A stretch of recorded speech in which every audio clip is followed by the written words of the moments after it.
Assalamualaikum warahmatullahi wabarakatuh. Izin memperkenalkan diri, nama Windy Jinistia, NPM 1953053015, nomor absen 30. Di sini saya akan menyampaikan materi tentang energi dan perubahannya serta bumi dan alam semesta.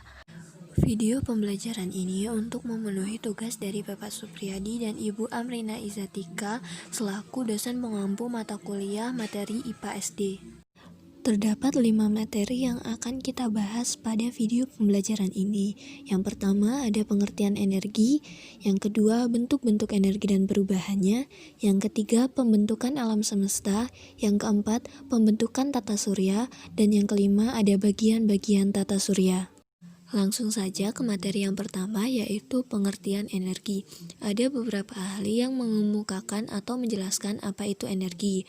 Yang pertama ada Pardiono yang menjelaskan bahwa energi merupakan bentuk kekuatan yang dihasilkan atau diperoleh dari suatu benda. Selanjutnya ada Einstein yang mengatakan energi adalah sebuah produk dari massa dan kuadrat kecepatan cahaya. Dan masih banyak lagi pendapat para ahli mengenai energi. Dari pendapat-pendapat tersebut dapat disimpulkan bahwa pengertian energi adalah bentuk kekuatan atau kemampuan untuk melakukan sebuah pekerjaan agar mendapatkan suatu perubahan hasil yang diinginkan. Energi juga dapat dikatakan suatu usaha yang masih tersimpan. Materi yang kedua adalah bentuk-bentuk energi dan perubahannya. Materi yang akan kita bahas pertama adalah bentuk-bentuk energi. Energi yang paling besar adalah energi matahari. Energi panas dari sinar matahari memiliki banyak manfaat bagi kehidupan di muka bumi ini. Manfaat energi matahari dapat dirasakan oleh manusia, yaitu dapat dimanfaatkan untuk mengeringkan pakaian, untuk menghangatkan ruangan, sebagai penghangat tubuh, untuk mengeringkan hasil pertanian seperti padi, kopi, cengkeh, dan untuk pembangkit tenaga listrik. Selain energi matahari yang merupakan energi yang paling besar, secara umum energi dapat dibagi menjadi beberapa macam bentuk energi, yaitu yang pertama ada energi panas. Energi panas atau energi kalor merupakan suatu energi yang bersumber dari matahari, di mana matahari merupakan sumber energi panas yang paling besar. Sinar matahari yang memberikan panas yang sesuai sangat bermanfaat bagi makhluk hidup yang ada di muka bumi. Energi panas dapat berpindah melalui 3 cara, yaitu konduksi, konveksi, dan radiasi. Konduksi adalah peristiwa perambatan panas yang memerlukan suatu zat atau medium tanpa disertai adanya perpindahan bagian-bagian zat atau medium tersebut. Selanjutnya ada konveksi, yaitu perpindahan panas dengan disertai aliran zat perantaranya. Kemudian ada radiasi, yaitu perpindahan panas tanpa medium perantara. Berikut terdapat contoh dari konduksi, konveksi, dan radiasi saat kita memasak air. Yang pertama, perpindahan panas dari panci sampai ke tangan melalui gagang panci, itu konduksi.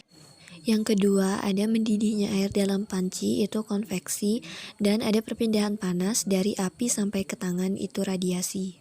Energi yang selanjutnya adalah energi bunyi. Hampir setiap saat kita mendengar bermacam-macam bunyi. Saat berjalan kamu dengar suara langkah, ketika di rumah kamu mendengar suara radio, tape recorder, burung berkicau, ayam berkokok, orang berbicara, dan sebagainya. Energi bunyi dapat diartikan energi yang dihasilkan oleh bunyi atau suara, yaitu benda yang bergetar. Contohnya bunyi gitar, bunyi bom, bunyi halilintar, dan bunyi petasan. Dalam energi bunyi terdapat sumber bunyi dan perambatan bunyi. Yang pertama ada sumber bunyi. Pada dasarnya benda dapat mengeluarkan bunyi karena bergetar. Sumber bunyi artinya benda atau alat yang dapat menimbulkan bunyi. Misalnya gong yang dipukul dan gitar yang dipetik. Selanjutnya ada perambatan bunyi. Pada tengah malam yang sunyi, kita dapat mendengar bunyi denting jam atau suara lolongan anjing yang berasal dari tempat yang jauh, atau mungkin suara cecak yang sedap merayap di dinding. Oleh karena itu, bunyi tidak dapat merambat di ruang hampa. Medium yang diperlukan bunyi untuk merambat dapat berupa gas, cair, dan padat. Energi yang ketiga adalah energi listrik. Energi listrik merupakan salah satu bentuk energi yang paling banyak digunakan. Energi ini dipindahkan dalam bentuk aliran muatan listrik melalui kawat logam konduktor yang disebut arus listrik. Energi listrik dapat diubah menjadi bentuk energi yang lain seperti energi gerak, energi cahaya, energi panas, atau energi bunyi. Energi yang terakhir adalah energi alternatif. Sumber energi alternatif adalah sumber energi yang jumlahnya tidak terbatas dan bersih, artinya tidak menimbulkan polusi.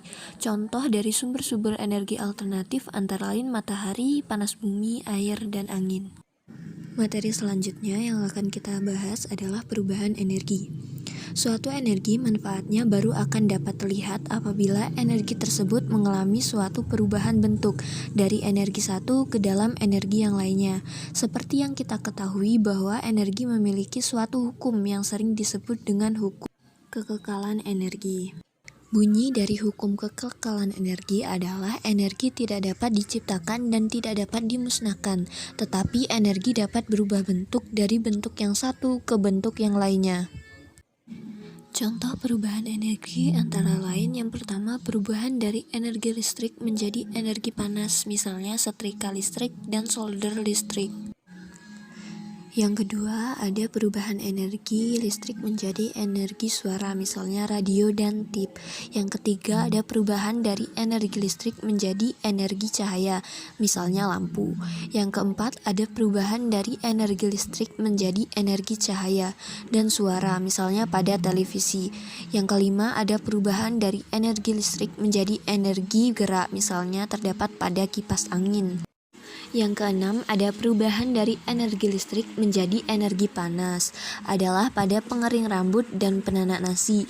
Yang ketujuh, ada perubahan dari energi kimia menjadi energi listrik, misalnya pada aki dan baterai. Yang kedelapan, ada perubahan dari energi cahaya menjadi energi kimia, misalnya pada saat proses fotosintesis. Yang kesembilan, ada perubahan dari energi gerak menjadi energi listrik, misalnya terdapat pada dinamo sepeda. Yang ke-10 ada perubahan dari energi potensial menjadi energi listrik, terjadi pada pembangkit listrik tenaga air atau PLTA. Materi bagian yang ketiga ada pembentukan alam semesta. Berikut ini merupakan beberapa teori yang mengungkapkan tentang terbentuknya alam semesta. Teori yang pertama ada teori keadaan tetap atau steady state theory. Teori ini berdasarkan prinsip kosmologi sempurna yang menyatakan bahwa alam semesta dimanapun dan kapanpun selalu sama. Berdasarkan prinsip tersebutlah alam semesta terjadi. Teori ini menyatakan bahwa tiap-tiap galaksi yang terbentuk tumbuh menjadi tua dan akhirnya mati. Jadi teori ini beranggapan bahwa alam semesta itu tak terhingga besarnya dan tak terhingga tuanya. Teori yang kedua ada teori ledakan dahsyat atau Big Bang Theory. Teori ini menyatakan bahwa alam semesta ini berasal dari kondisi super padat dan panas yang kemudian meledak. Berkembang sekitar 13.700 juta tahun yang lalu. Teori ledakan ini bertolak dari asumsi adanya suatu massa yang sangat besar sekali dan mempunyai berat jenis yang sangat besar, meledak dengan hebat karena adanya reaksi inti. Teori yang ketiga ada teori creatio continua, dikemukakan oleh Fred Hoyle, Bindi, dan Gould. Teori ini menyatakan bahwa saat diciptakan alam semesta ini tidak ada. Alam semesta ini selamanya ada dan akan tetap ada. Alam semesta tidak pernah bermula dan tidak pernah berakhir. Teori yang keempat ada teori ekspansi dan kontraksi. Teori ini berdasarkan adanya suatu siklus dari alam semesta yaitu masa ekspansi dan masa kontraksi. Diduga siklus ini berlangsung dalam jangka waktu 30.000 juta tahun. Pada masa ekspansi terbentuklah galaksi-galaksi serta bintang-bintangnya. Materi bagian yang keempat adalah pembentukan tata surya. Yang pertama ada teori nebulasi atau debu. Teori ini dikemukakan oleh Kahn dan Lasch pada tahun 1796. Ia mengatakan bahwa sistem tata surya terbentuk dari kondensasi awan panas. Pada kondensasi tersebut sebagian terpisah dan merupakan cincin yang melingkari pusat. Pusatnya ini menjadi sebuah bintang atau matahari. Teori yang kedua ada teori planetesimal. Teori ini dikemukakan oleh Chamberlain dan Moulton. Teori ini bertitik tolak dari pemikiran hipotesis nebular yang mengatakan bahwa sistem tata surya terbentuk dari kabut gas yang sangat besar atau berkondensasi. Teori yang ketiga adalah teori tidal atau teori pasang surut. Teori ini dikemukakan oleh James dan Harold Jeffrey pada tahun 1999. Menurut teori ini, ratusan juta tahun yang lalu sebuah bintang bergerak mendekati matahari dan kemudian menghilang. Pada saat itu, sebagian matahari tertarik dan lepas. Dari bagian matahari yang lepas inilah kemudian terbentuk planet-planet. Teori yang keempat adalah teori bintang kembar. Teori ini berpendapat bahwa kemungkinan matahari terdahulu merupakan sepasang bintang kembar. Oleh sebab itu, salah satu bintang meledak dan akibat gaya tarik gravitasi bintang yang satunya sekarang menjadi matahari. Pecahan tersebut tetap berada di sekitar dan beredar mengelilinginya. Materi bagian yang kelima adalah bagian-bagian tata surya.